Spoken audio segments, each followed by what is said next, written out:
The disc landed at a ranch at Corona, New Mexico. The rancher turned it over to the Air Force. Rancher W.W. Brazell was the man who discovered the saucer. What I thought was a star began coming in my direction at a very rapid rate of speed. The unidentified object, which some sources thought might be a blimp, moved slowly down the Pacific coast from Santa Monica and disappeared south of Long Beach. I saw a UFO, and it went down the river, turned right at the United Nations, turned left, and then down the river.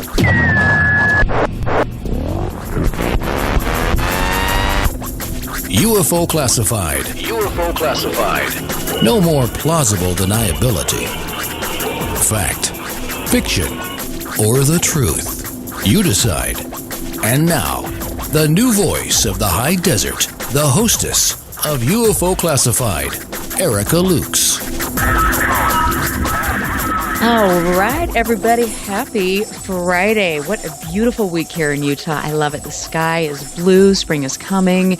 All sorts of changes are on the horizon. Tonight, of course, on KCOR, the best network on the planet, I think, we have a really exciting lineup coming up. So tonight, Solaris Blue Raven is making her debut with a really cool show called Hyperspace. It's a unique show that uncovers supernatural, mystical sciences, paranormal, covert technology, UFOs. So she's my kind of gal. I'm super excited to have her here. And then, of course, restricted airspace right after my show. So we've got 3 wonderful women rocking it out on Friday nights. It is going to be fantastic. I want to thank all of my friends in the KCOR chat room. We've got Wayne, we've got Jeff. All of you, thank you so much. You are the reason that I'm here, that I'm doing this. I'm trying to spread the word about this amazing phenomenon that we know nothing about. I love it. And tonight I've got a really great guest. Will Smith is a brilliant photographer, videographer. We're going to share a lot with us tonight. We're going to have a great conversation. But first, I want to talk a little bit about ethics, integrity, kindness. Now, we know in this field that those are 3 words that perhaps we don't hear a lot. And unfortunately, in some situations, we don't see ethical behavior, we don't see integrity or kindness. And I think that the most shocking thing to me is to see that, I come into this field, and I haven't been around for that long in the mainstream field of ufology, but I see that leaders or other people in the field are saying, yeah, that's the way it is. Almost like it's acceptable, and they're going to do nothing to change that fact. For me, as a human being and somebody that really strives to see this field being taken seriously, I feel it is essential to make a change. And I feel that I can make a change. Each one of us listening tonight can make a change, and we can start to expect people to deal with kindness with each other, to be ethical, and to not BS people. I hate to use that, but there's so much of that. And for me, I get caught up sometimes in the quagmire of this lower level nonsense. And it's very challenging for me as a person who wants to really succeed in bringing forward this important message to the world. It's hard not to get caught up in all that nonsense. And so it's making me better as a person to deal with these sorts of things. But I think as organizations, as people, just individuals, getting into groups and making sure that even if you don't agree with somebody, you don't talk negatively to them. You can have a civil disagreement. If you are working in an organization, you do what you can to support each of your members that are volunteering their time. And you have to really address the fact that, this isn't about one person being in the spotlight. This is about all of us working together to sit down and make a difference. And to me, that is the only way we will ever make a change in this field. So that is my little spiel. Can you tell I feel just a wee bit passionate about it? Of course I do. I've had some interesting experiences as of late, but I really hope that we can all do that. So we're going to get on with tonight's show because I have a really cool guy here who has videotaped some amazing things. Will Smith is an Arizona resident. He would live there for 48 years. I love Arizona. It's so great. He moved to Ontario, Canada 6 years ago, and he and his wife Tammy and their 2 dogs, cute, overlook beautiful waters, and they witness really curious things. His sightings have done what my sightings have, and they propelled him into this field. He is very methodical about the way he videotapes things and then puts things through the paces, and I really respect that, and he'll talk about them. If it's a plane, if it's a bird, hey, great, I made a mistake. I love that. That's important. We should all do that, and we should all have the courage to say I made a mistake. It's great. He is inspired by Jacques Vallée, and I am too, and I'm sad I didn't get to see him, but he is in numerous skywatching groups, active skywatching groups, and he is in the finest UFO working group in North America in the field, led by former MUFON investigator Scott Brown. Scott's a cool guy too. So, Will, welcome to my show. Oh, thank you very much, Erica. Yeah, what's happening up there? What's happening up here is we had a clear day today. It was kind of chilly. And with a little bit of luck, I'll be out in the morning, recording some footage. It's been a very rough winter here. We haven't had the pristine, crystal clear skies that we have in past years. We've had a lot of storm fronts, and it's been a bit discouraging. But if the skies are clear, I'm out there, and about every third day or so, I have a very active recording session, and I share it with the world in my own way, and that's what I've been doing for 6 years, just recording stuff that shouldn't be up there. Isn't that amazing? And it's so funny because I know for me, and you feel the same way, it's like you have these experiences and you're just like, I got to share this. Is anybody else out there witnessing this? And how do you get this message across? But it's cool because you've found a whole network of people worldwide that you can interact with. People will say that there's been no breakthroughs or development. The trail is stale. You're familiar with this in ufology, but in my opinion, and I challenge anybody to say anything different. The social media, the social networking that has come about in the last few years has given us an incredible tool. And you've talked about Scott Brown's in the field group. This is a group where he has gathered people who have been recording, UFO and paranormal activity on the sky and on the ground for years and years. We're all quite experienced. We all have our battle scars and we all have our successes. But to be able to, bring footage into a group and have it scrutinized and analyzed, and it's invaluable. And I could have been doing this for 20 years. And not learned and gleaned the insight that I have in the last 2 years I've been in Scott's group. So I think social media, in the right way, in the right context, and we both know the wrong context, unfortunately. I know. I think it's a huge tool. What are we doing with the data? Well, we don't know what to do with the data. We're all, as you said earlier in your intro, we just don't know what is going on, but we know something is going on. And it's been a big relief to me, to be in this group and other groups too. I'm in a great group in Australia, the Melbourne UFO sightings led by Brad Morris. Eugene Herrera in Sydney, Australia is putting together a great group. There's a group in Warminster, UK, that I'm in, and these are people who are out there working their asses off every day if they can, and they're legitimate, they're trustworthy,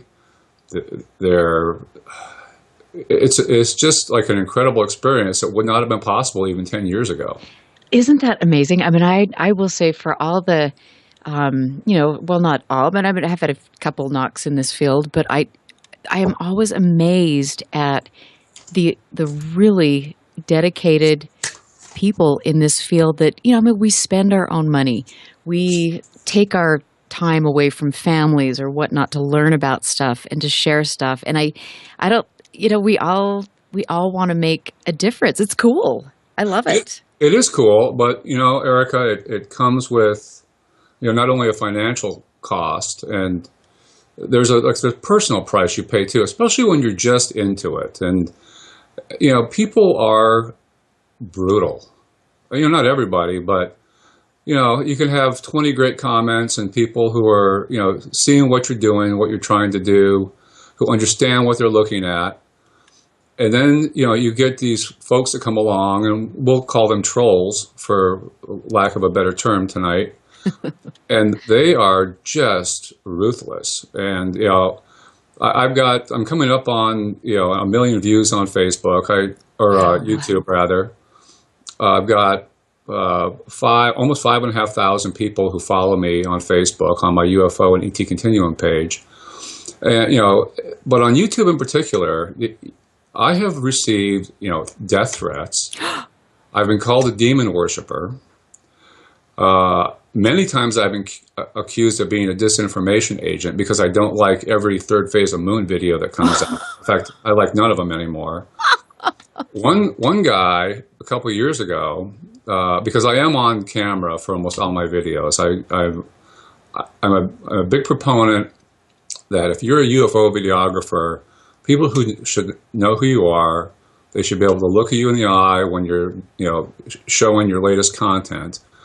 And I think it's really important. I wish more videographers would do that. But there's one guy, after watching my video, and I don't know what kind of substance he was abusing that night, but he was very adamant that I was a reptilian shapeshifter because he didn't like the way my eyes looked during my presentation.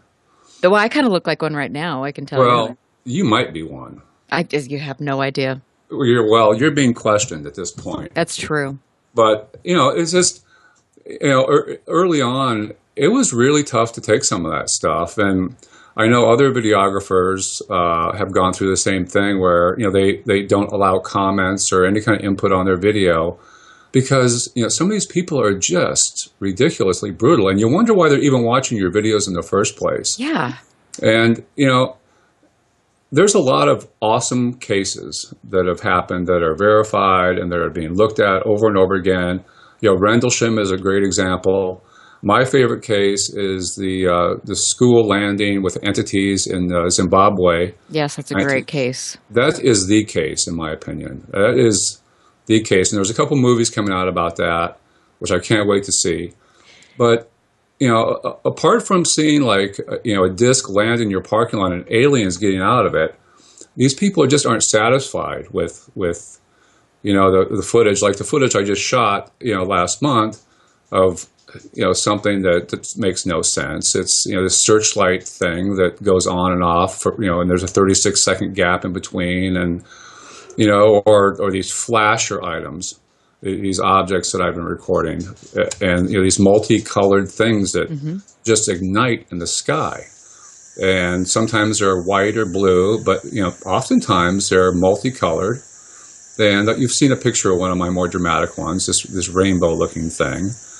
And people are recording these things from time to time all over the world, and that's for some reason that angers people that you're not showing them this CGI butterfly-shaped UFO with portholes and flashing lights, and maybe there's a beam involved somewhere.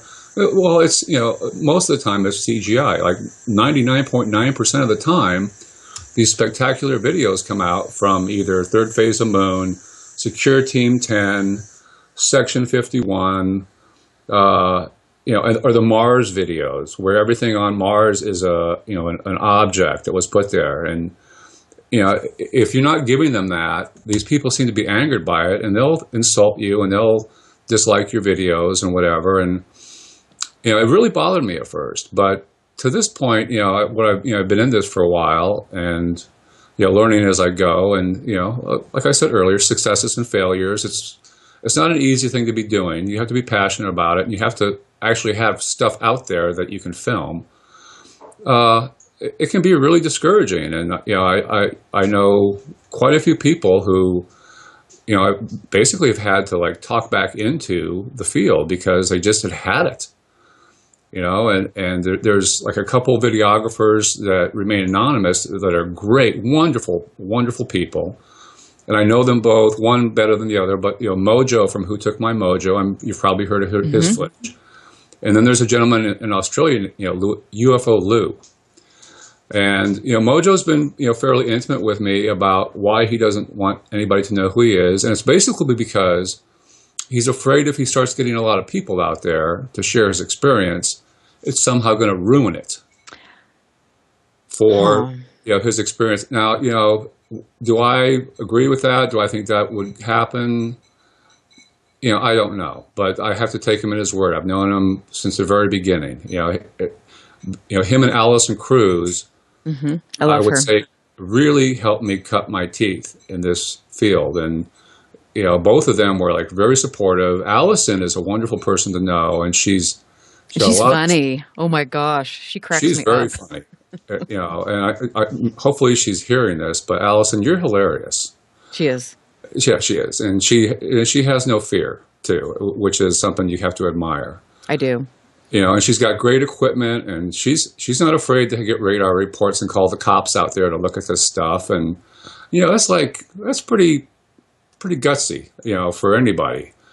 And I'm proud to call her a friend, and we interact, quite often on Facebook. And I interviewed her and Mojo probably a year after I got into this. Together, we had a 45-minute interview with both of them on the phone, comparing notes and whatever. And she was just wonderful, and she continues to be wonderful. And her area supposedly is not active anymore, so she doesn't do a lot of recording, but. In regard to these flashers, I call them, these are like the one-time, explosions of light and color.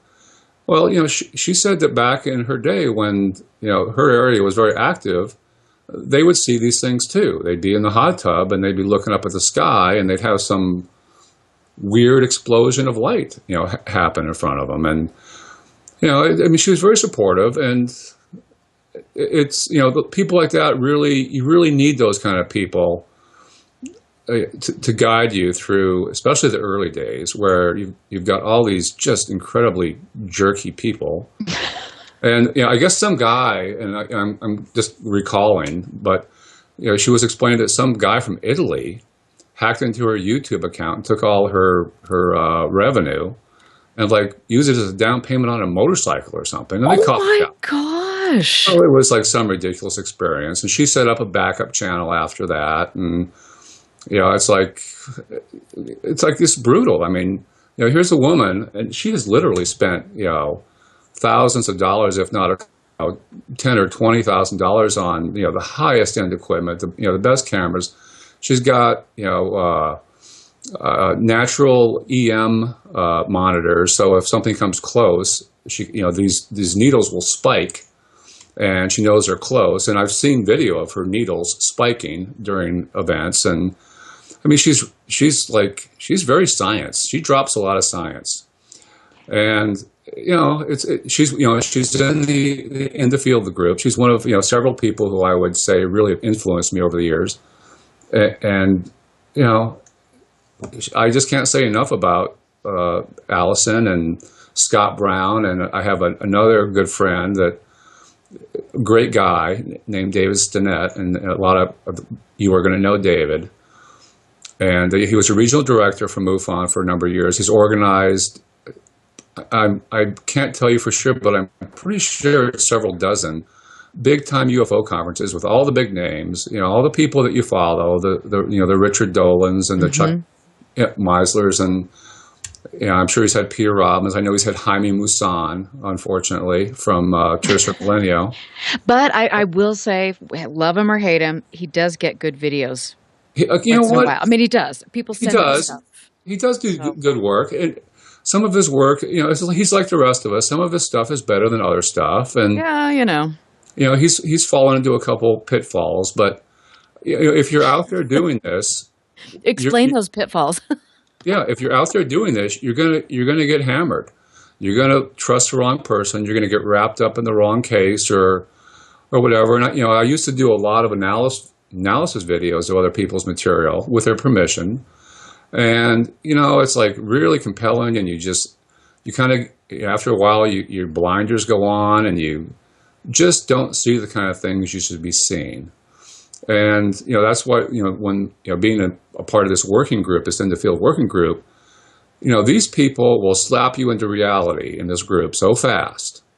And you really appreciate that, and it's a real learning experience. And my friend David Stinnett, who has just like a massive amount of experience, and he's highly respected in the group.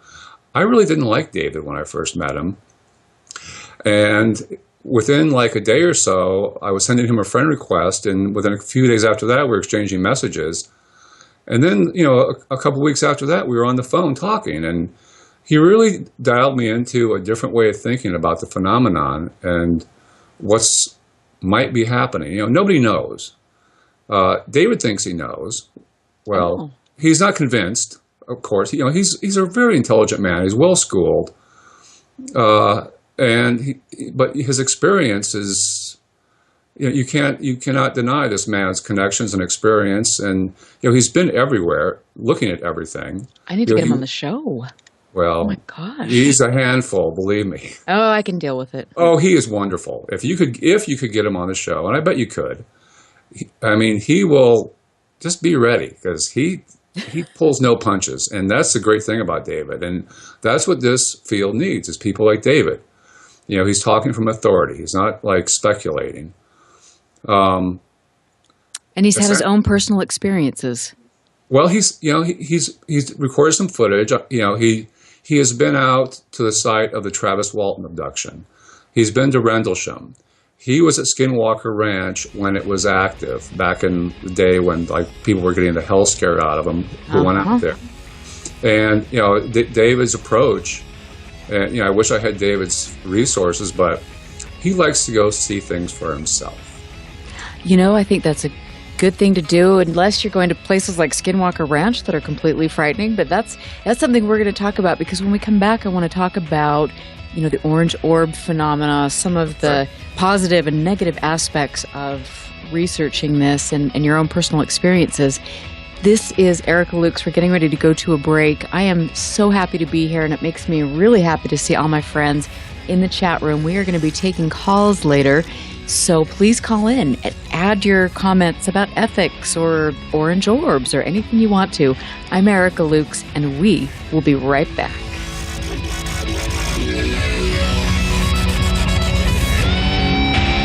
Stand by. This is UFO Classified with Erica Lukes. Erica Lukes. The phone lines are open now at 702-425-9230. That's 702-425-9230. Worldwide callers use Skype name KCOR Radio. More UFO Classified. UFO Classified with Erica Lukes on the KCOR Digital Radio Network. After this. Where'd that shot come from? Alpha 3 to Eagle 1. We've got company. From Tate Publishing, codename Eagle Force, the saga begins. I see them, Alpha 3. All units stay low and let them come. From the eyes of a special ops officer, Joe Michael Riggy brings to life this amazing story of survival, the unknown and the unexpected. Here they come. Hold your fire. Hold. Now. Codename Eagle Force at TatePublishing.com. Now, broadcasting in digital HD radio. What if maintaining a healthy weight was as simple as drinking a cup of coffee? With Valentis coffee, it's that easy. Harvested from the world's most pristine coffee farms and packed with the purest ingredients on earth, Valentis takes losing weight to a completely new level. At Valentis, we believe everyone deserves a chance to be healthy and fit. It's pure, natural, healthy, and delicious. Click the Valentis Healthiest Coffee banner on the KCOR Digital Radio Network website and take the Weight Loss Guarantee Challenge. Valentis Coffee, simply the world's healthiest coffee. When danger is imminent, will you be prepared? Now many mobile devices can bring you critical information from local sources you trust. With the unique sound and vibration, wireless emergency alerts keep you in the know wherever you are. Learn more at ready.gov/alerts. Brought to you by FEMA and the Ad Council. Friday night, 9 p.m. Pacific. Jump onto the Celestial Highway and travel at the speed of light. Into hyperspace. Hyperspace. Hosted by Solaris Blue Raven.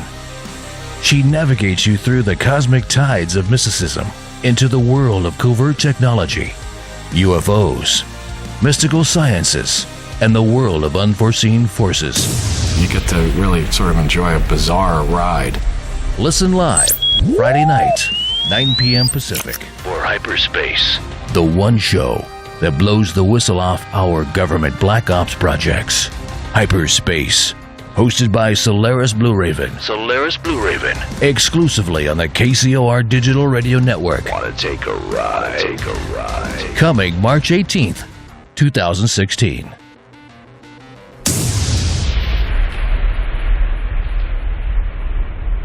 If ever a breed was affectionate to a fault, it's the Golden Retriever. They're people dogs, pure and simple. And the Golden Retriever Rescue of Southern Nevada needs your help. If you would like to volunteer, foster, adopt, or donate, go to the Golden Retriever Rescue of Southern Nevada's website at grrsn.org.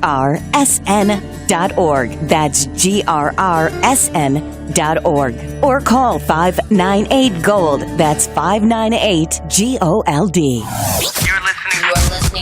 You're listening to UFO Classified with Erica Lukes, where the truth isn't hidden beneath the black lines of a Sharpie. That's the craziest thing I've ever heard. To be on with Erica, call 702-425-9230. That's 702-425-9230.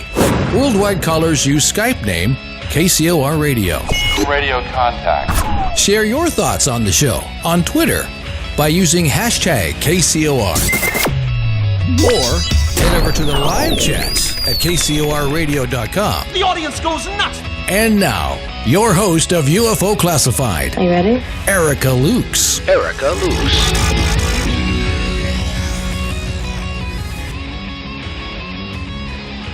Well, welcome back, everyone. In case you didn't know, I'm Erica Lukes, and I am on KCOR, the best network. I feel blessed to be here. Tonight is Fantopia Friday, so that means we have three, well, including myself, ladies that are here to talk about UFOs, paranormal, to open up your mind and to push the boundaries of all of these things. So restricted airspace. And then we have a new show hosted by Solaris Blue Raven. Hyperspace will be joining the lineup for Fantopia Friday. So stick around. It's going to be a great night. I have the pleasure tonight of talking to somebody who is a great videographer, somebody who gets out there in the field and tirelessly tries to figure out what it is that he is seeing in Ontario. So, Will, welcome back to the show. I'm back. I know you got your coffee. You're groovy. I'm very groovy, Oh, Erica. good. Not as groovy as you, but I'm working on it. Well, you know, it's going to be tough to be as groovy as I am, but no. I agree. So, you know, you had mentioned Skinwalker Ranch and just different places like that your friend had been to. Right. What do you feel like, and have you ever had with your experiences anything a little sketchy, a little negative that bothered you? Well, I've had, I wouldn't call it a skinwalker incident, but last year, this would be probably around December, January, I was hanging out with a couple boys here, and they're island boys. And one of them was like a guy who had lived on the island, moved off the island. I'm on Manitoulin Island. There's only about 14,000 of us here. I live in a town of 900 people. We're a small town, and everybody knows everybody. But I was hanging out with these guys, and we'd have coffee every morning for a while. And one of them was living in a fairly remote location on the island, Spring Bay, which is on the southern part of the island. And it's just a normal morning, and he starts talking about this wolf, this black wolf that was showing up on his property, and that didn't perk me up too much. But then he started talking about how him and his buddy have been shooting at it and hitting it, and nothing's bringing it down, and they're shooting 22 rounds at it, and the wolf would come back, and then somebody put 238 rounds into it, and the wolf would come back, and the bullets were just basically angering this thing, and it'd go off into the bush. And so I have a couple of friends that live out in Spring Bay, and I asked about this black wolf, and nobody's seen a black wolf out there other than this guy. And I have a friend, and I was in a group called Talk Canada, and this is it's a worldwide organization, and it's basically a paranormal group. But this Native woman, an Aboriginal woman here in Canada named, I'm going to get her last name wrong, and my apologies, Angela Agostaka.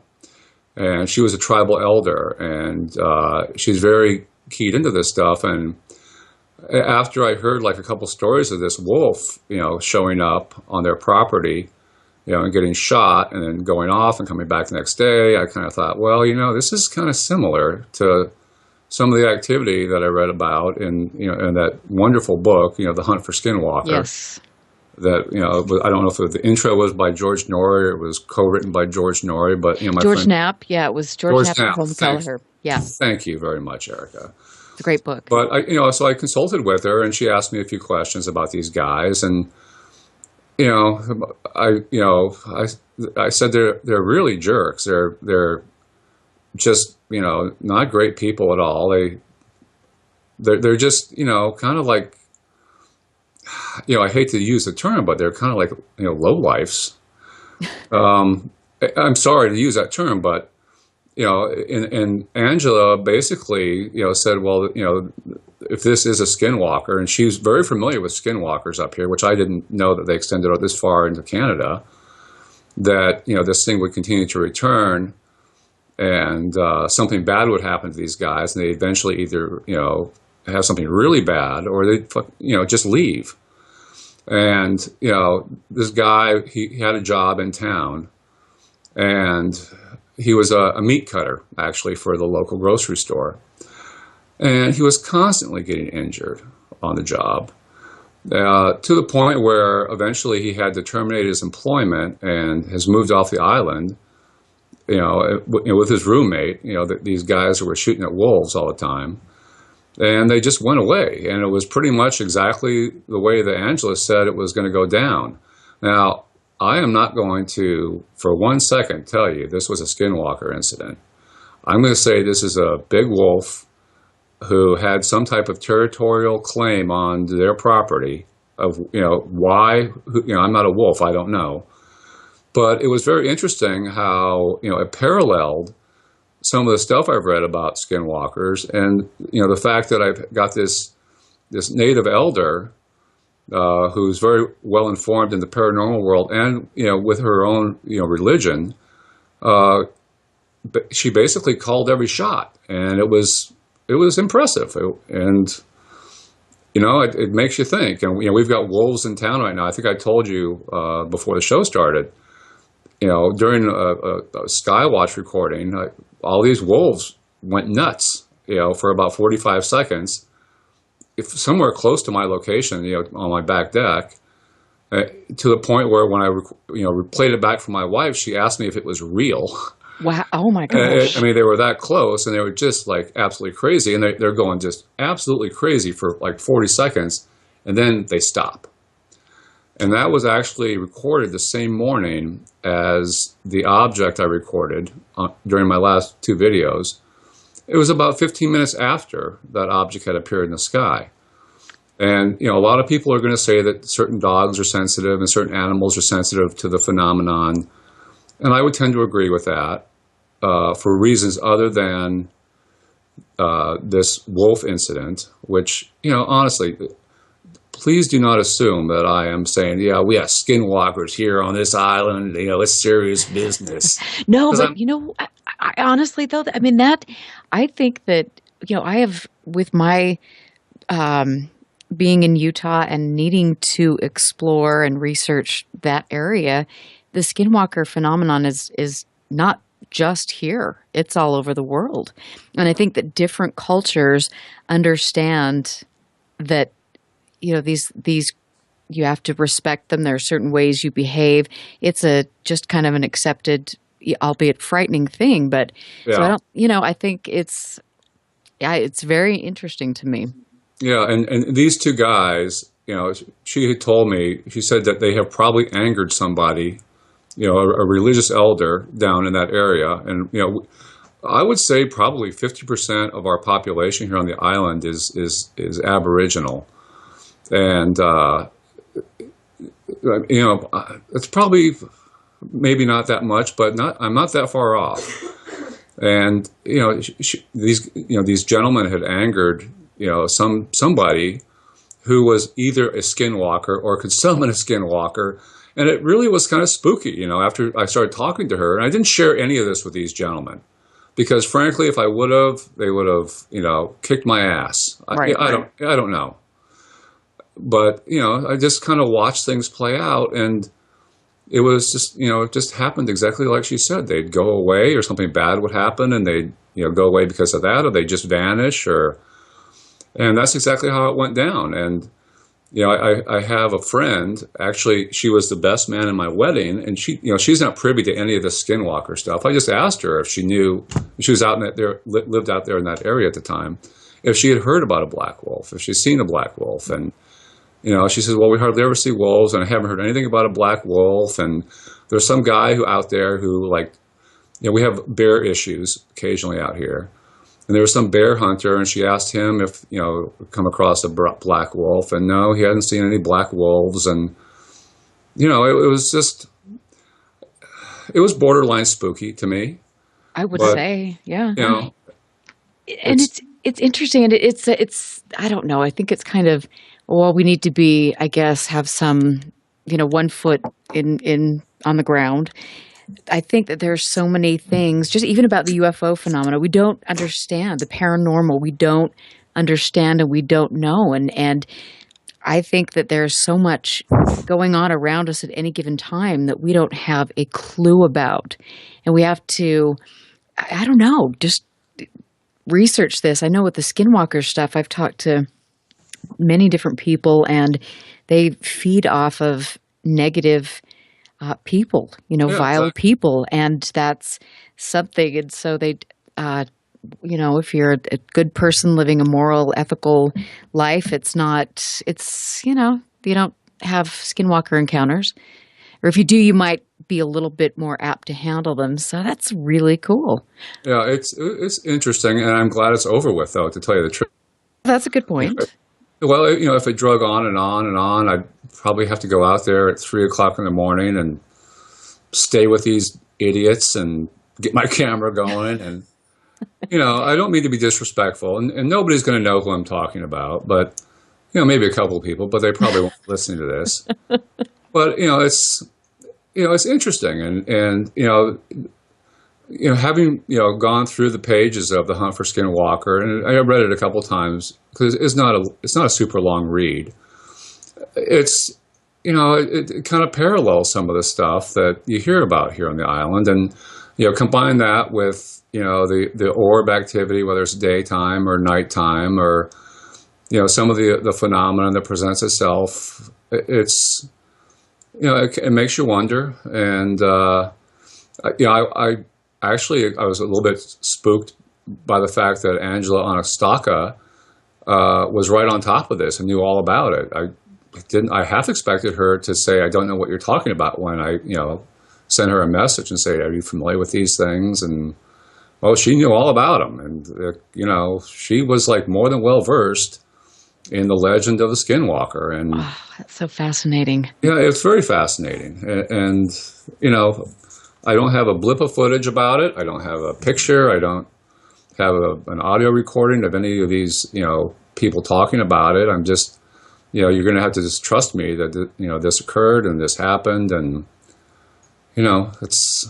it is what it is. It's just, another little page in the diary of somebody who tries to photograph the unexplained. Oh, and that's so, I mean, it's interesting because I've talked to so many different people that live up by Skinwalker Ranch and people that have researched up in that area. And I mean, even in Hunt for Skinwalker, they said how elusive this phenomenon was, and it was incredibly frustrating because, gosh, it wouldn't, pose on command and different things, but it is happening. And I think that you also look at the work of, I always say, Ted Phillips, because he was investigating the Marley Woods and all of the similar cattle mutilations, orbs, creatures. I mean, all of that was happening in a specific location.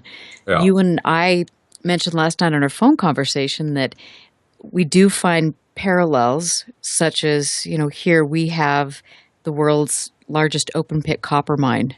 We have the salt flats. We have really unique areas. And then we have lots of tribal land.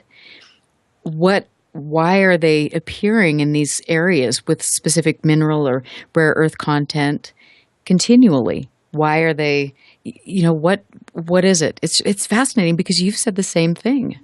Yeah. And Alison Cruz is, she's convinced that this is like some mineralogical deposit type motivated activity. And there's other people that say they're attracted to water, and the Great Lakes is the largest freshwater source in the world.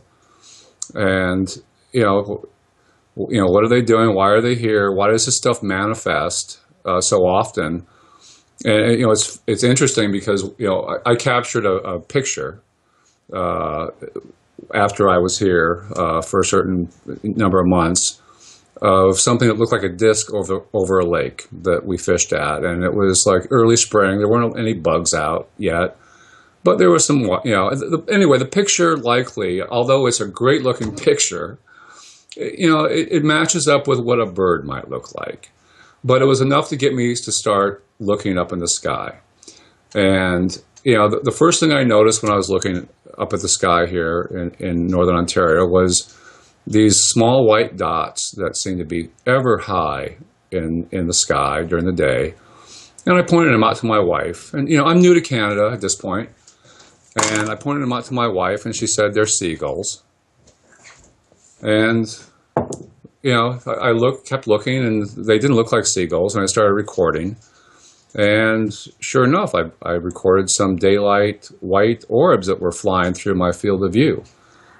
So, why are they here? I don't know. And when you start picking and choosing through, UFO videographers or even researchers, when they start telling you that they know what this is, especially when they start saying, this is a reptilian, blah, blah, blah, this is something from Zeta Reticula, it's a scout ship.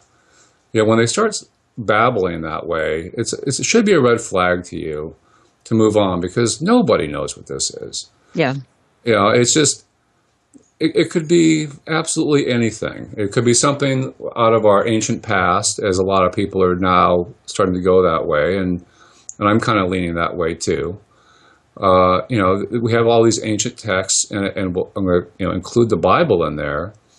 And, Ancient Aliens is basically founded on this premise that, these entities or these, whatever they are, if that's even the right word, have been here for a long time, and they're just part of humanity. This is part of our human experience, and some of us are privy to seeing them, and some of us are not, and the reasons why, they're unclear.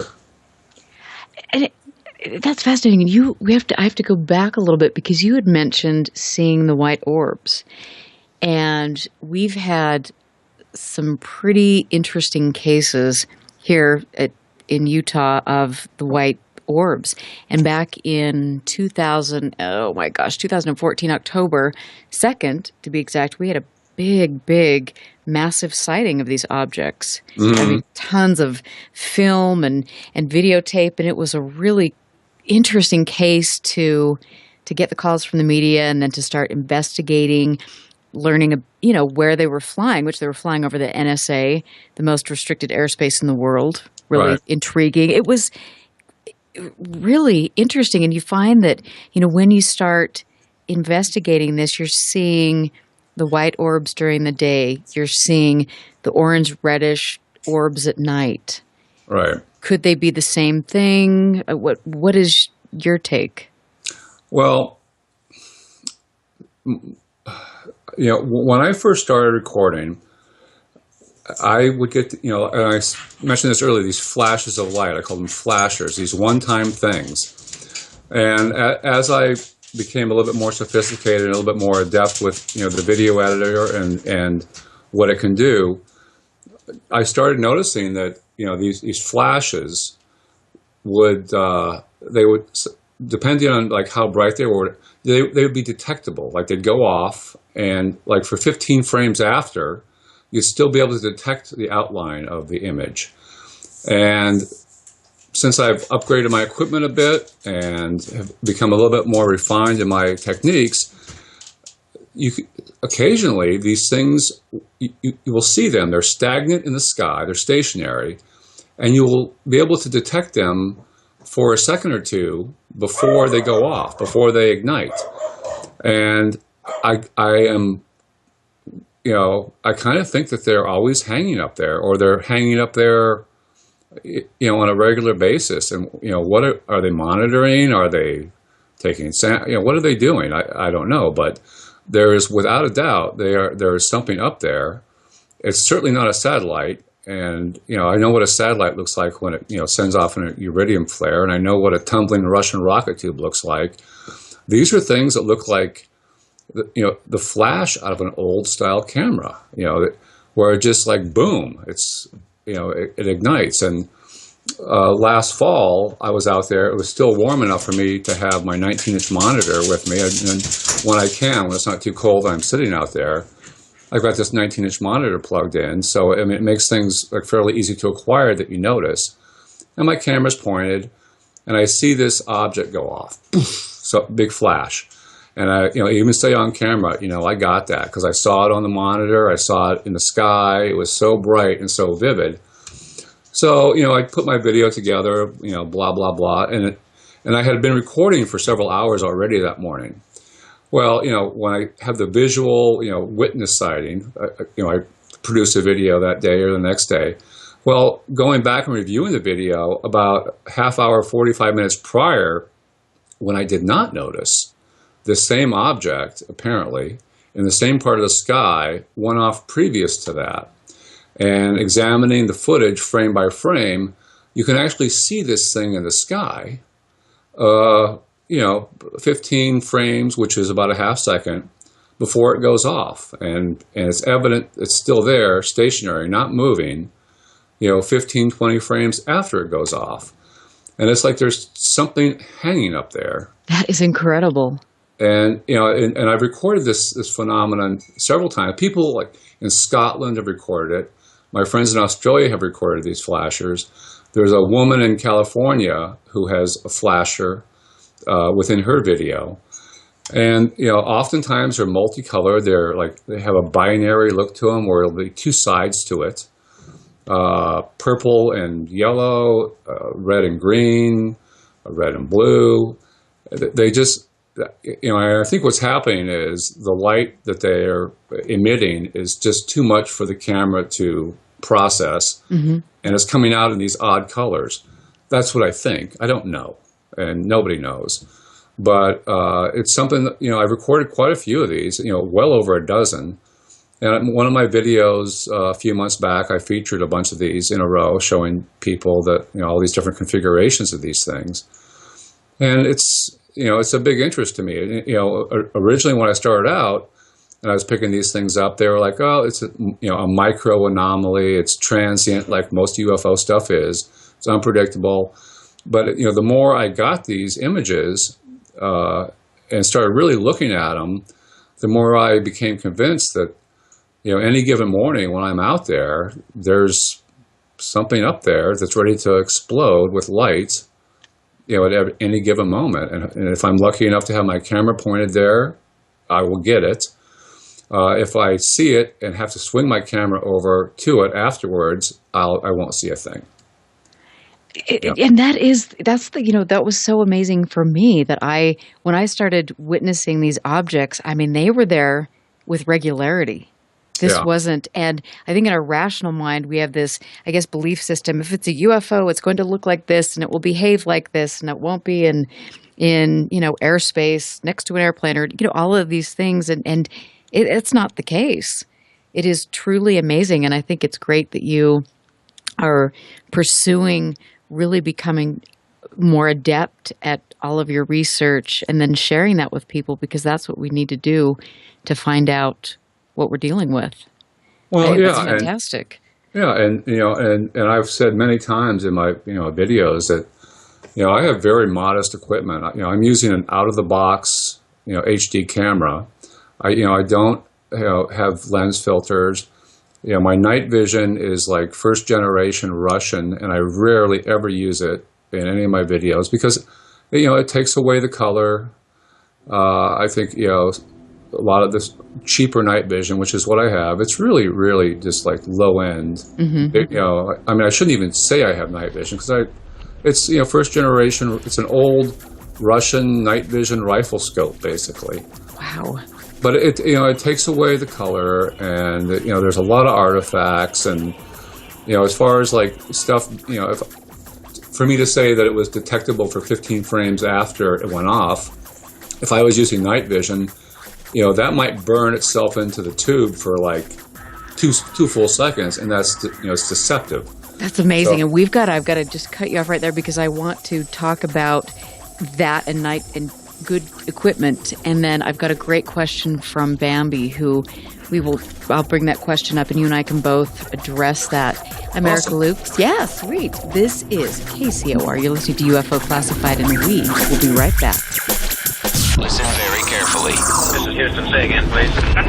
Houston, we've had a problem. This is UFO Classified, live every Friday night, 4 p.m. Pacific, 7 p.m. Eastern, exclusively on the KCOR Digital Radio Network.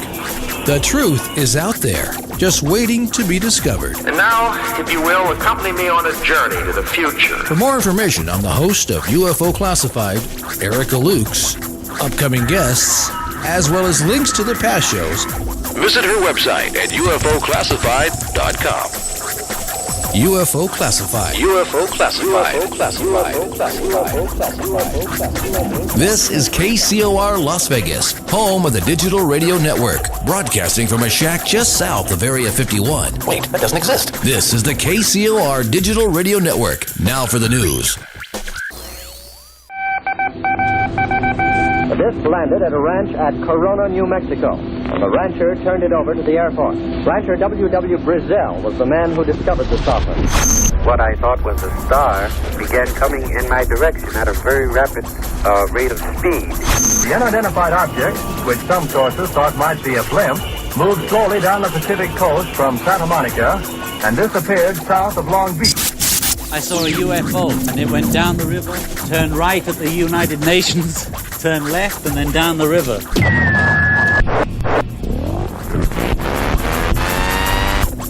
UFO Classified. UFO Classified. No more plausible deniability. Fact, fiction, or the truth. You decide. And now, the new voice of the high desert, the hostess of UFO Classified, Erica Lukes.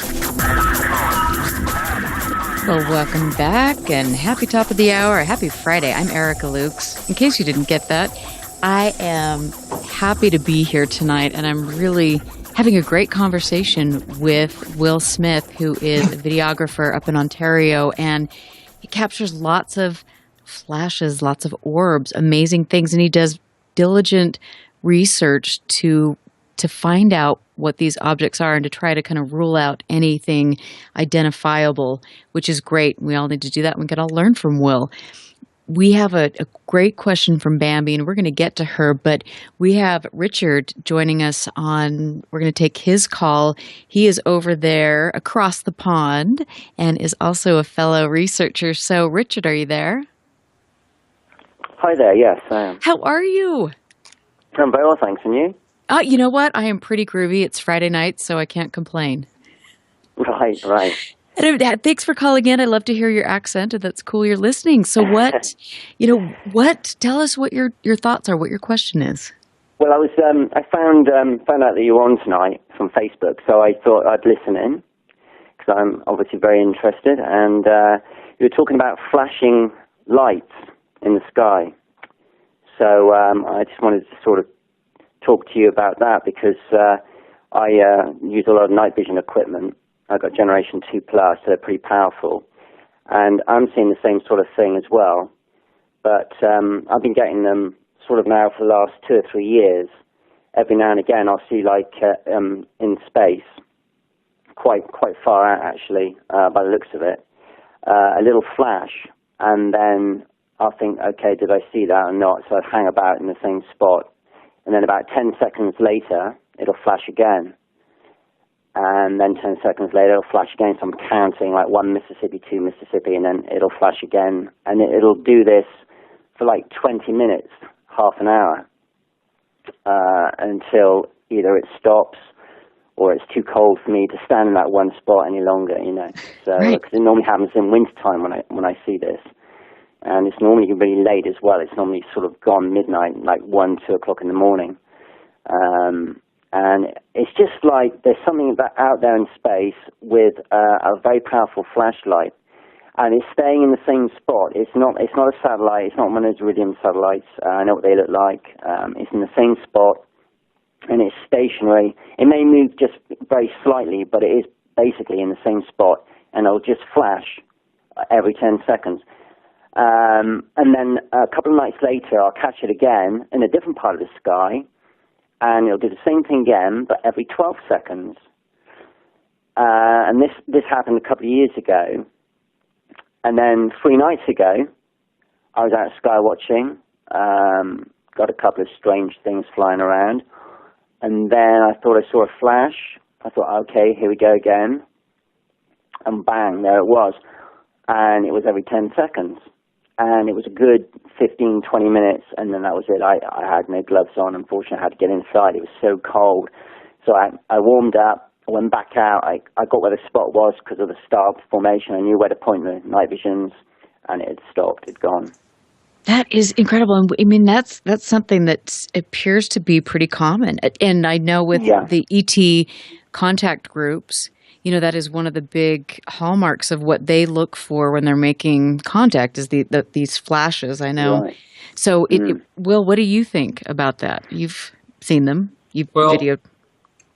I think it's really interesting that they're repetitive, Richard. I haven't seen something, as I've described tonight, that has gone off every 10 seconds. But, you say they're stationary, they're not moving. That's right. Yeah. That's highly significant. And, is this always in the same part of the sky that you're seeing these things? Or? No, this is the thing. It's not. The first time, a couple of years ago, it was. I don't know the star system it was coming from, but it was definitely north. Yeah. And then the next night, it was northeast. And then 2 weeks later, it was south. So it was like it was moving around the clock face, if that makes sense. So I'm wondering whether this is stationary, like maybe some sort of station or something in it, and it's, it's almost as if it's like flashing to someone or something, communicating with something. Because if it's something like that repetitive, it's got to be, hasn't it? I mean, well, I don't know. I haven't seen the repetitive flasher, like I described earlier last hour, I had this incident, last year where, I recorded this, bright white object and then go back and review earlier footage from earlier that morning, and the thing had gone off again without me noticing, and this was like a 15, 20-minute gap between this emission, and I kind of feel you're getting something different. You're getting something different, aren't you, to me? But, I'm not using night vision. I'm not using night vision either. I'm using an out-of-the-box camera, and maybe I would be recording it, every 10 minutes or 20 seconds or whatever if I was using more sensitive equipment. Yeah, I mean, this is. I think this is quite deep in space. I mean, obviously, I don't know how far out it is, but when I put my night visions down, I can't see it with the naked eye. I cannot see the flash with the naked eye. I can only see it. The night vision's picking it up, but my eyes aren't. Right. So, well, do you use a satellite tracking software, Richard, to know what's up there any given time you're out there sky watching? I mean, I see satellites, but the thing is, I'm one of these guys that know roughly where they are and what you know, because I've obviously been doing this for so long now. I've been doing it for like 30 years.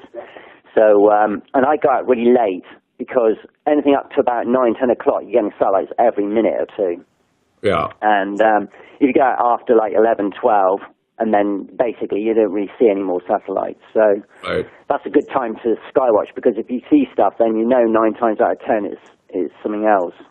Yeah, and you know that's one issue like I don't have to really deal with in my area, because you know when I use the free satellite tracking software, and it's basically dead on. You know, I mean, I can pinpoint when the space station is coming over to within like the second, and you know I don't have a lot of satellites, viewable satellites, to come over my area, and I use FlightAware too to see if there's any aircraft in the area. And again, I'm in a very remote spot in northern Ontario.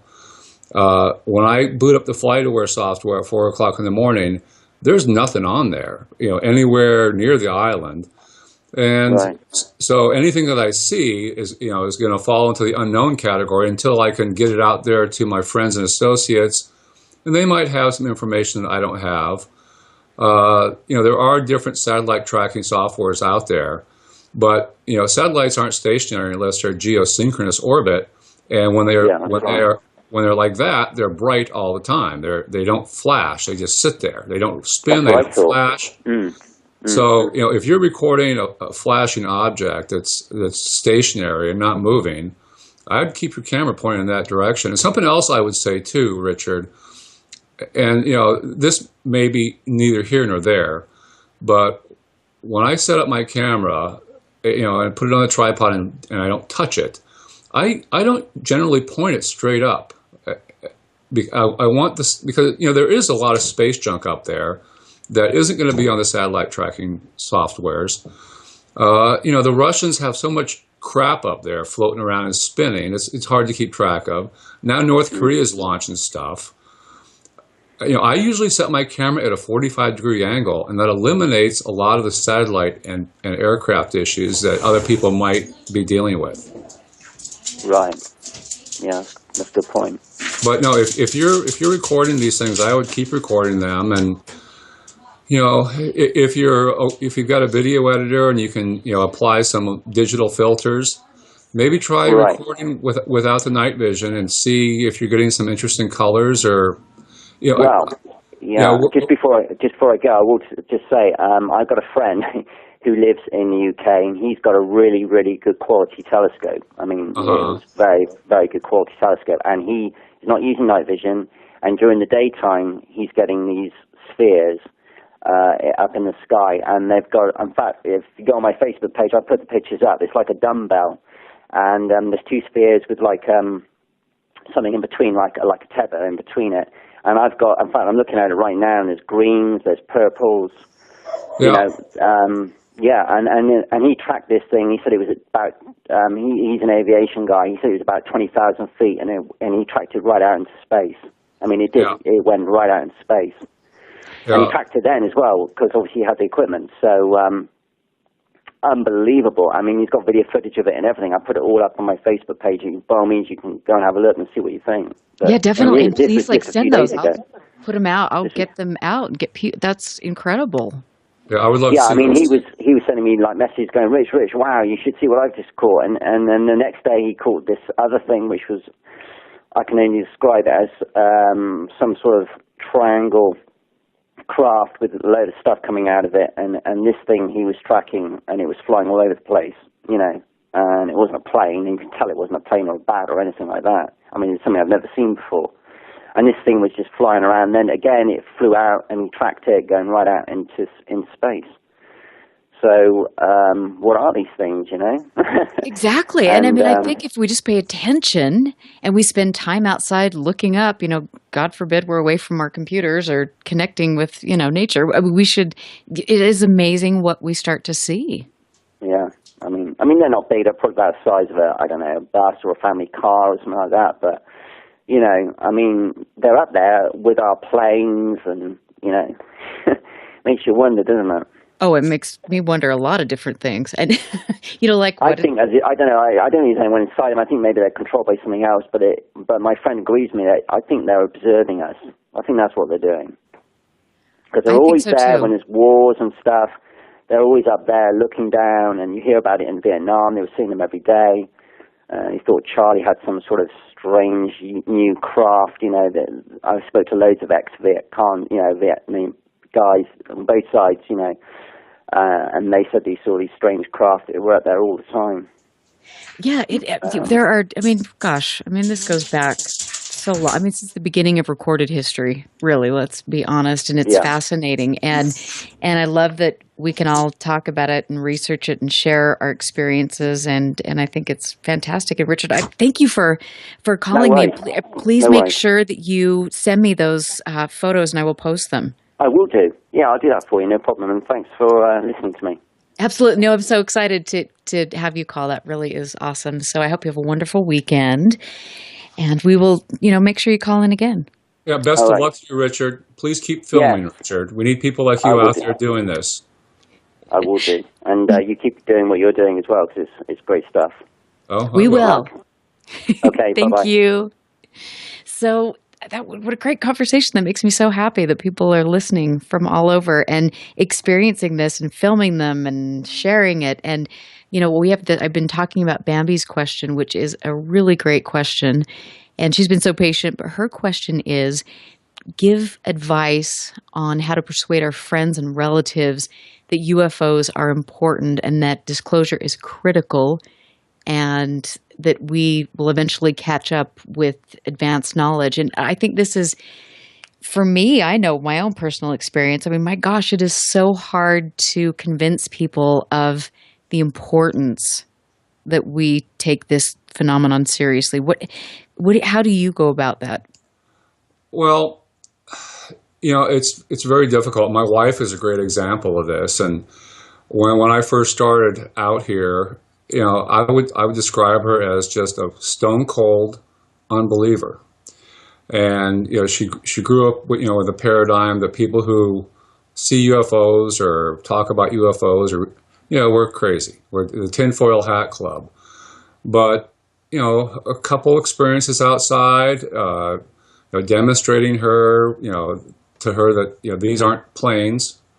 You know, whether it's FlightAware, you know, or, well, the fact that our airports shut down at like 6 o'clock every night and don't open up till 8 here on the island. We have one.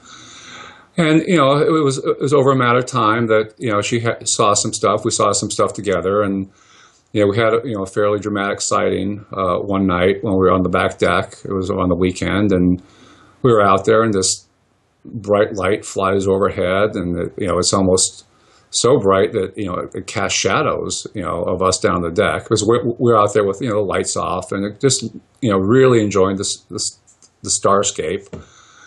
And, you know, maybe 3 or 4 nights later, we see some flashers on the horizon, and, you know, eventually she starts to come around a bit, and, you know, now she's very supportive. I think she's a little bit spooked out about some of the stuff that I've recorded. And, you know, just like, you know, with the wolves I recorded, you know, she asked me, is this real? Did you really record this? Is this, you know, and it's like, yes, it's absolutely real, Tammy. It's, you know, it's like happening right over our heads. And so, you know, I think some people are going to be very difficult to include in a UFO conversation. When I started out, I had this, you know, this idea that I might somehow be able to make this like part of, like, you know, every night dinner conversation with you and the kids around the table. Well, Lord knows I try. I don't know about you. Well, I do. And my wife is very patient. And, you know, as the years have gone on, and she's, you know, seen some things for herself, and, you know, I show her most of my videos, not all of them. You know, I was told, a couple years ago that, you know, if you're, you know, in it on this level and, you know, you're active, you know, probably not a bad idea to keep your loved ones a little farther away than you might think you should, unless they're just, gung-ho. But it's been my experience here on the island that, there's quite a few people who have had incredible experiences here. And, even after that, they still are so shook up about it. And I'll give you a great example of a case here that is going to be lost forever, unfortunately. My best friend here, aside from my wife, he was over one night, and it was a weekend, and we had him over for dinner and a couple of drinks and whatever, and he became aware that I was doing the UFO thing and recording footage, and I showed him some things, and he was like kind of grimacing a bit. He looked confused and whatever, and as the night went on, he told me about something that happened to his father, and his father is a very well-established man here on the island, very beloved, very level-headed guy. I'm going to go ahead and just proclaim he's your typical God-fearing man. And they own some property on the far west end of the island. And this gentleman was driving his truck out to their property, and they own quite a bit, and it's a mineral-rich property that is actually being mined by a company up here in Canada. On his way out there, he saw what seemed to be a small aircraft that was above this field. And he's driving, and this aircraft, he noticed, appeared to be hovering. So he pulled over to check it out. And we do have small aircraft here, very few, but we do have them. He pulls over, and he sees, some of the stuff is so hard to wrap your head around. And this older gentleman, I almost feel sorry for him. He observes this small aircraft that, his mind is telling him it's got to be a plane, but it's not moving. It's just hanging several hundred feet above this field. And at some point, he detected somebody inside this thing. And it scared the living hell out of him. And he went about his business, and he came home. And keep in mind, this is a guy who probably never said the word UFO in his life. He was likely around 65, 70 years old at this point. And he shares this with his family, and he's like genuinely shook up about it.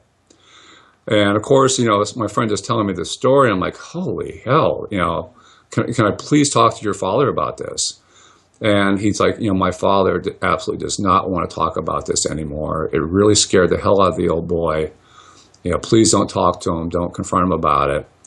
And I've pushed this issue a couple times with my best friend, and he's just, telling me this. He just can't, it's too much. It was too much. It scared the living hell out of him. So, that kind of stuff, and he's never going to talk about it. I don't know if he's ashamed about it, he's embarrassed about it, or just like, invoking the name of the demon is going to bring something bad to him. I don't know. Everybody has their own motivation for this. True.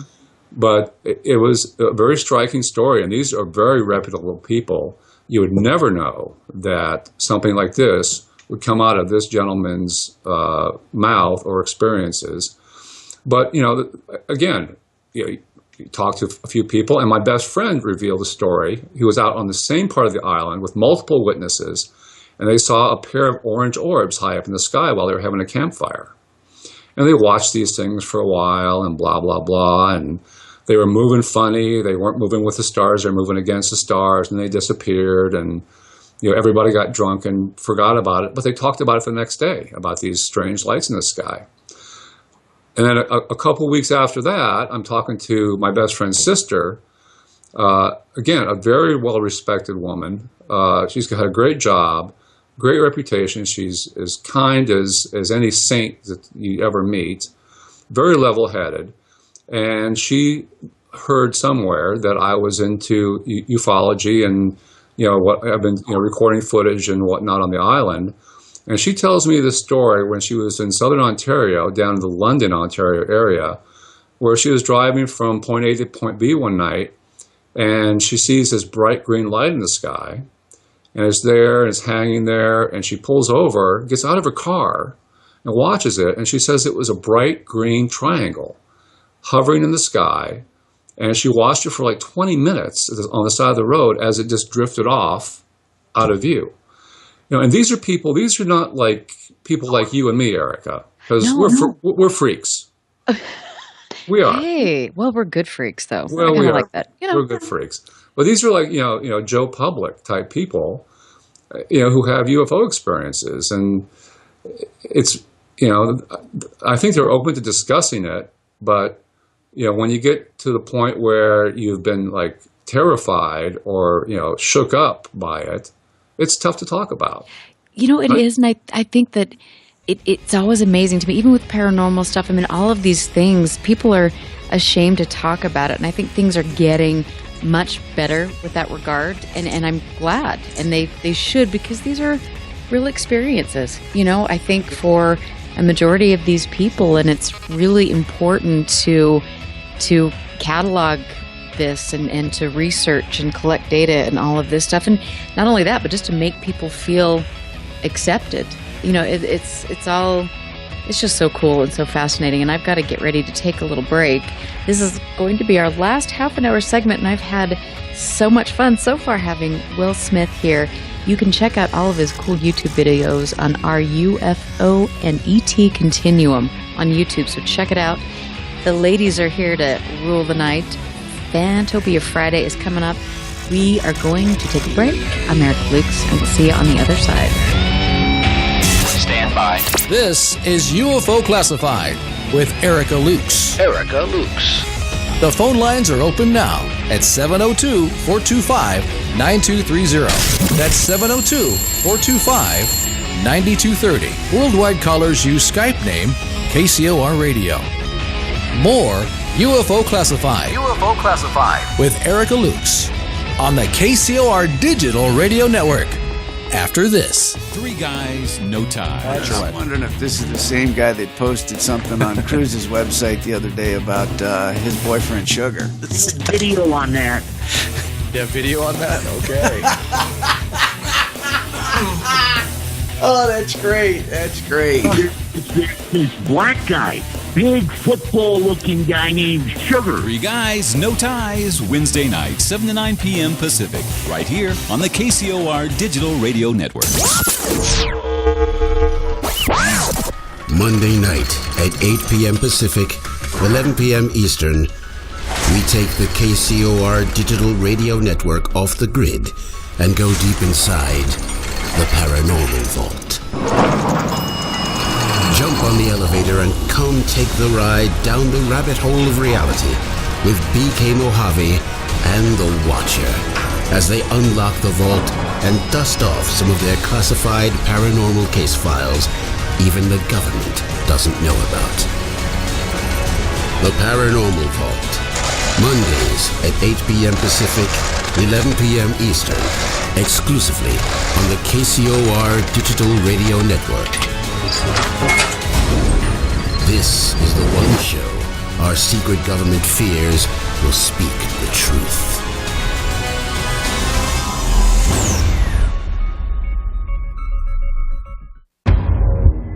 Alien Deceptions, a suspenseful sci-fi romance thriller by Tina Marie, featuring the tantalizing Erica Jones and the mysterious Russell Hamilton. An out-of-this-world book of fiction based on years of document facts and files the government does not want you to know about. At least, not yet. Alien Deceptions by Tina Marie. Available now at Amazon.com or get a signed copy at TinaMarieEntertainment.com. Get your copy now. Friday night, 9 p.m. Pacific. Jump onto the Celestial Highway and travel at the speed of light. Into hyperspace. Hyperspace. Hosted by Solaris Blue Raven.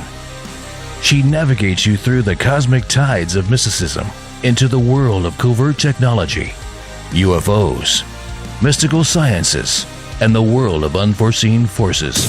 You get to really sort of enjoy a bizarre ride. Listen live, Friday night, 9 p.m. Pacific. For Hyperspace. The one show that blows the whistle off our government black ops projects. Hyperspace.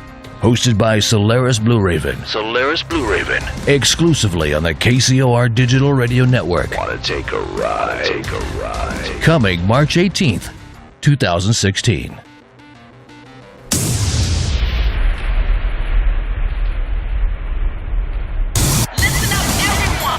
This is the world-famous KCOR. That's the only station I listen to. You're listening to UFO Classified with Erica Lukes, where the truth isn't hidden beneath the black lines of a Sharpie. That's the craziest thing I've ever heard.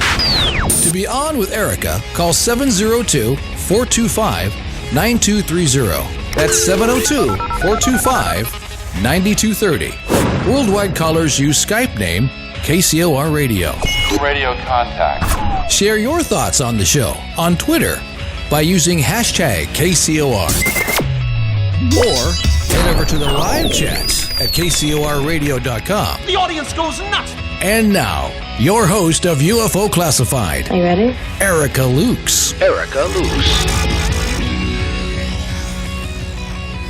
Oh, welcome back. I'm having so much fun, and it is so cool to see all of you in chat. I am happy to have this great show and to get everybody involved and create a community where we can talk to each other. And if you have any questions or messages or pictures, please find me on Facebook at UFO Classifieds. Shoot me off something, and let's just keep spreading the word and sharing each other's experiences. I would just like to remind you that tonight on Restricted Airspace at 7 p.m., the producers of Beyond Being Human will be on, which is a new documentary. This is super cool. And then we've got Hyperspace, her debut with Solaris Blue Raven. I'm super stoked. So this is really going to be cool. Her guest is an MK Ultra person, Misha Johnston. So great night. Grab a cocktail, I don't know, whatever you're doing on Friday night, put your feet up and enjoy a great night with the ladies. My guest is Will Smith, and we have got Scott Brown on the phone, which I am excited because I have not actually spoken to him in person. So this is right here, the seventh sign of the apocalypse. Scott, welcome. Hi, Erica. How are you? You know what? I'm so great. This is cool, and it's fun that you guys work together on a really important project, and that you guys are videotaping very similar stuff. Yeah, I called in actually. I don't want to steal Will's thunder, but I just want to say, but I just want to say that if you'll notice, as Will's talking, he'll keep reiterating that he just doesn't know what it is. This is exactly the type of people that I've tried to gather in the group. And because of the fact that we really don't know what it is, and, you know, it's hard to find people without some sort of preconceived notion about what the phenomena is. Everybody has an idea what it is. They think they know what it is. You know, Will and I and a lot of people in the group have been doing this for a long time, and, you know, we just don't really have any answers. We wish we did. You know, we're you know, we speculate sometimes. We'll throw ideas back and forth, but we try to keep it grounded. Mm-hmm. And, you know, Will's one of those people that I connected with a short time back online, and I found him to be that type of person, the type of person he's out there doing it, and he just doesn't know what it is, just like me and, you know, many people in the group. And, you know, I just wanted to say that, you know, it's hard to find people out there that don't have that preconceived notion about what it is, or, you know, some people form beliefs around it and they believe this stuff strongly. Like he said, the Zeta Reticuli people and the reptilians and all this stuff. And, you know, I think it would do ufology a bit of good to just kind of wipe the slate clean, start over, and just, you know, keep your feet on the ground. and that's really just what I wanted to say. Yeah, no, those are great. That's great. Those are great comments. And I think it is interesting to see we don't really have a lot of middle ground in this field. And right. I think that's important. I know for me personally, the more I research this, the more I'm sitting there with my mouth hanging open, and the more I have to say, I really don't know, and I might need to open my mind as to what this is. Maybe some of these people aren't completely off their rocker with the fact that they can, communicate with extraterrestrials. That's the point. I don't know.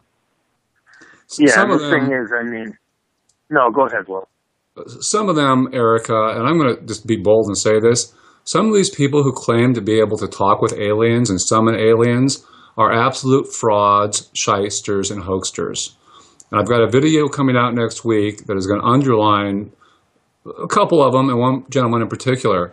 And, I'm not making any friends here because I know a lot of you folks follow these people. But, they're putting on a sideshow. They're selling T-shirts. They're selling workshops. They're selling DVDs. In many cases, they're claiming that they can teach you how to talk to the aliens. It makes us all look like absolute morons, and we're not. I'm not a scientist. I wish I was. I try to be, but it's a farce, and it's very frustrating for people like me and Scott and many other people in the In the Field group to have to endure this stuff on a daily basis in our news feeds or when we visit sites and we see somebody who has got a picture of an alien and they talk to them and they got a message. And I'm not saying that there's nobody who has ever. I think there are people who have made contact with the phenomenon on some level, but to start, setting up a commune way out in the mountains somewhere, northwestern America, and charging people to come out there so you can, attempt to teach them how to talk to the aliens too, is ridiculous. So you're not going to come to my compound right outside of Skinwalker Ranch? Is that what you're telling me? Okay. I will come to yours because there's free pizza there, so I'm coming. Well, I don't know about that. There might be beans up Doritos or something. We're not sure. Good enough. But, I know that we have, everybody has strong feelings about certain people, like this in our field. And I don't, for me personally, while yes, there's the ego behind this person over here, or there's, this and that, I personally believe that we can meditate and achieve different levels of consciousness, and that we can tap into things that we would not be able to. And I believe that there is an intuitive connection sometimes with these objects. Well, I think with certain people and in certain situations, you might be right. But then you have to go into the whole question of, are these aliens they're tapping into, or is this something else? Right. And that, that's the big thing where a lot of people are going in the direction of, there are no aliens. We don't have any bodies. We don't have any evidence, which I don't totally agree with, but a lot of people are going that way. This is some interdimensional entity or, some type of feature, within humanity that's always been here. Mm-hmm. And some people are able to tap into it. And, but, I think that there are aliens, and I think there is an interdimensional factor involved here. There's no reason there can't be both. Right. The fact that we don't have a body, on exhibit in the Smithsonian at this point, yeah, it'd be nice to have that, but we don't have that yet. And, maybe we do, we just don't know about it. But, an open mind is a big thing if you're into this field, especially if you're a videographer who's trying to, translate what you see with your eyes, what your camera catches. You have to keep an open mind. And when people start using, the term, I'm a light worker, I'm a starseed, I saw motherships, take 2 steps back and really think about what they're telling you.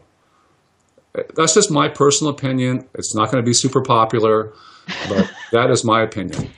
Well, I know, and I have many spirited debates with different people, and I have to step back sometimes and wonder, though, if there isn't bit of truth to all of this. I mean, that's the great thing. I don't know. And I'm not going to, for me to come out and I don't know what, just have some sort of opinion that somebody is wrong when I don't know what in the crap we're dealing with. I can't do that yet. And like I was saying, the more I learn about this, the more I just sit there going, oh my Lord. Yeah. I totally understand, but the stuff is so transient and it's so often so bizarre.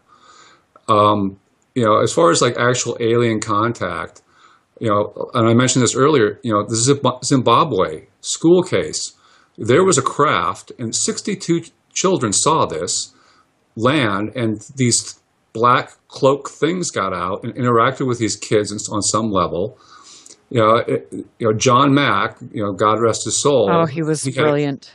He had a great case to end his career with, interviewing these kids, and these people who are now 22 years older are being interviewed, and it's startling, and it is the stuff of nightmares what some of these people have to say about how their lives have been, how this interaction with these entities has been.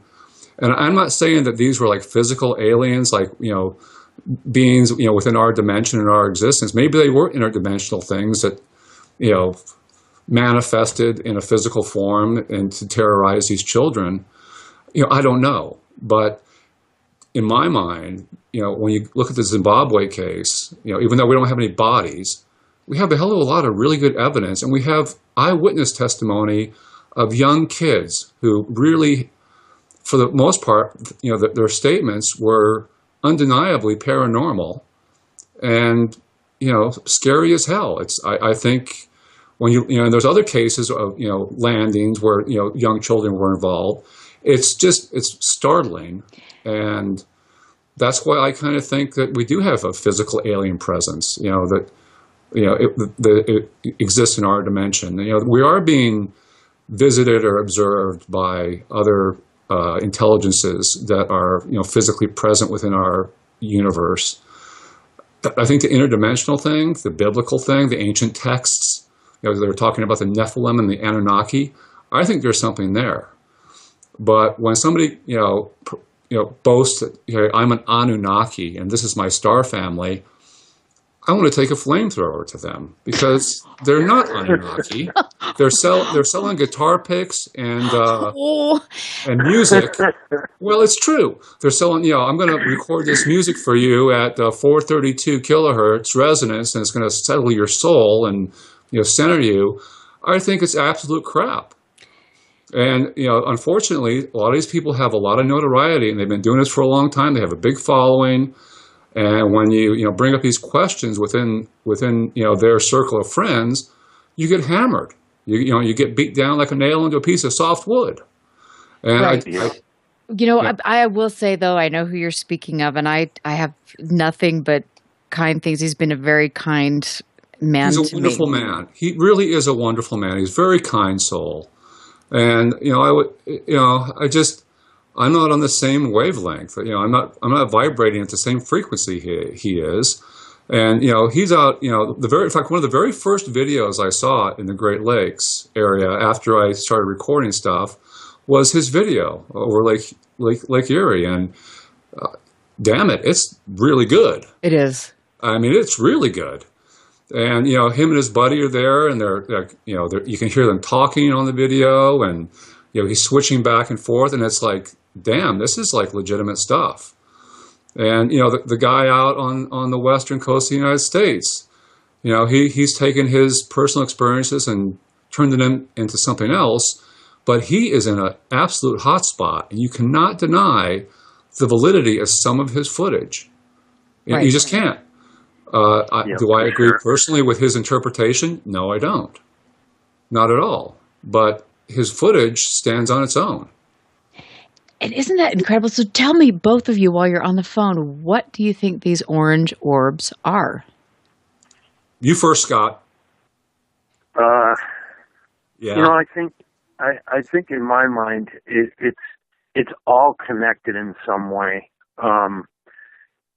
Whether they're, like you said earlier, Erica, they see the white ones during the day and then the orangish reddish ones at night. I just think it's all part of the same phenomena, that there's some kind of other intelligence out there, whether it's coming from another dimension or whatever it is. I mean, that's always going to be in question until we get something solid. But I do think it's all tied together. Maybe the orbs are, Allison is constantly talking about how, I think she calls them containers, right, Will? Yep, she calls them information containers. Right, and there's been a few of us that have filmed these objects cruising over the top of the trees. In fact, Mojo has a really nice one. Allison has a few, and they will drop something down into the forest, another lit object. Wow. And yep. Allison calls them containers, and she thinks that they're dropping something that is expanding. And, whether entities are coming out of it or, your guess is as good as mine.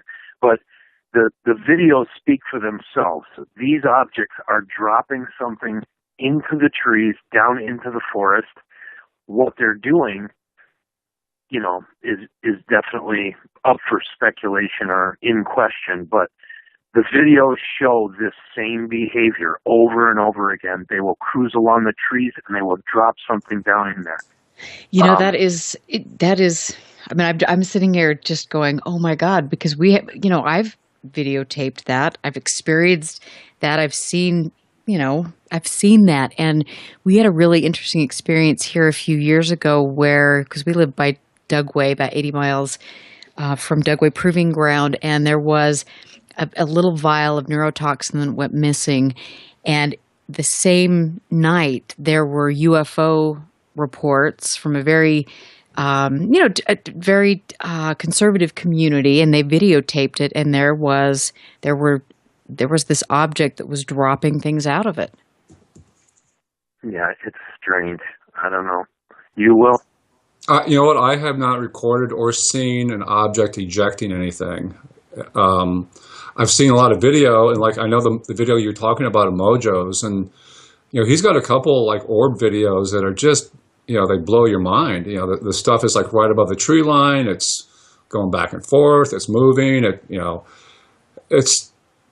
They're doing something that they're not up there for practice. And I read an article a few months ago, and I'm sure you folks probably did too, about our first contact with alien intelligence is likely to be in the form of a robotic entity, some type of robotic device that was sent ahead. And these things kind of act like they're performing some type of robotic task in some ways. And, it doesn't make any sense, and we don't know what they're doing, but they're certainly real, and we certainly have visual evidence of that from trusted sources. And, it's disturbing, in my opinion. Right. Yeah, it is. No, it is. You're right. And I think that, when I've talked to Peter Davenport, I mean, he's a big orange orb guy, and he believes that they're increasing in frequency with their sightings. They're becoming more brazen with the way they interact with people. And so I think we should be paying attention to this. Do you think that the orbs show kind of moods, or they're doing different things with the different colors? Because this is a question from Jeff. I don't know. You take that, Will. Well, I'll tell you what. I've gotten a lot of different colors, and I haven't done I had an orb sighting a few months ago. I was outside with my 19-inch monitor. This is when the weather was warm enough, and all of a sudden I've got this thing very low on the horizon, and it's really flashing wildly. Well, the first thing I do is I run inside and I check sky view, and I check stellarium. I have Venus and Mars that are well to the northeast of me, well below the horizon line. Star Sirius is well to the southeast of me, is up in the sky a considerable amount. And I've got this object that is just spastic, and I'm able to zoom on it and center it and observe this thing for a long time. It didn't eject anything, but it's this wild display of light, and it almost looks like it's alive in some way, but it's I don't know what to think. It's hard to wrap your head around it. You just sit there, you watch, you record, you review the video, you try to snuff out something with the digital filters, and even if you do, you're still left with your hands in the air, thinking, well, this wasn't serious. This wasn't a planet. It's right on the horizon line, and what is it? I don't have any answers. I like the colors. I think the colors do mean something, but as far as it correlating with colors with any type of activity or any behavior, I wouldn't dare to do that. I don't have the information. That's a great answer. I mean, it's so cool to me, and it's so fun to talk to both of you, because you have the passion and the interest that I do, and you guys have recorded this, and you're diligent about your research, and you want to kind of empower people to learn how to research this and to take better videos and photographs, and I love it. That's what we need. Well, we do need that, and I wish everybody who had a camera was interested in sky watching. That they're not. Hopefully, maybe a couple people that have listened to our interview tonight might be inspired to do that. Regardless of your location, whether you're in remote Canada or you're in the Boston area, or you're in Pennsylvania like Allison, or back east or back west, like Mojo, take some time, get your camera, turn it on, and just sit there and see what shows up. And eventually, my guess is you're going to get something that you find unexplainable and doesn't match up, and hopefully that becomes something that you do all the time, and you can join the circus that we're all in. It's not really a circus, but depends on the day. I don't know. It's like a soap opera. It's like Days of Our Lives gone awry. Become part of the conversation.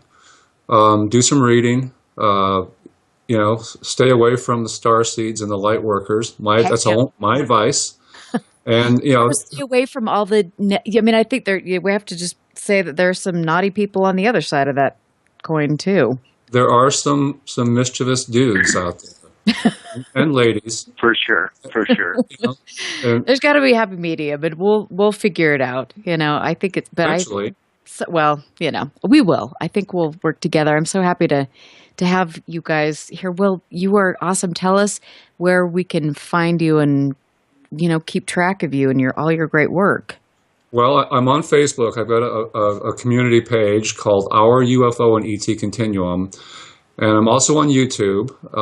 That also is called Our UFO and ET Continuum, and that's where I hang my hat. And obviously, I'm a member of Scott's group. Scott is it's a private, exclusive group of people who are proven investigators and videographers and researchers, and I really rely on Scott and the people in that group quite a bit, and I'm active every day on Facebook on my Our UFO and ET Continuum page, and I try to sort out the crap from the good stuff, and I'm like everybody else. I make mistakes, and I make wrong assumptions, and Lord forbid, we would do that in an unknown area where we're all trying to muddle through. But Scott, thanks for being here. I'm going to get you on the show, Scott. You guys are coming back together again. This is really, really cool.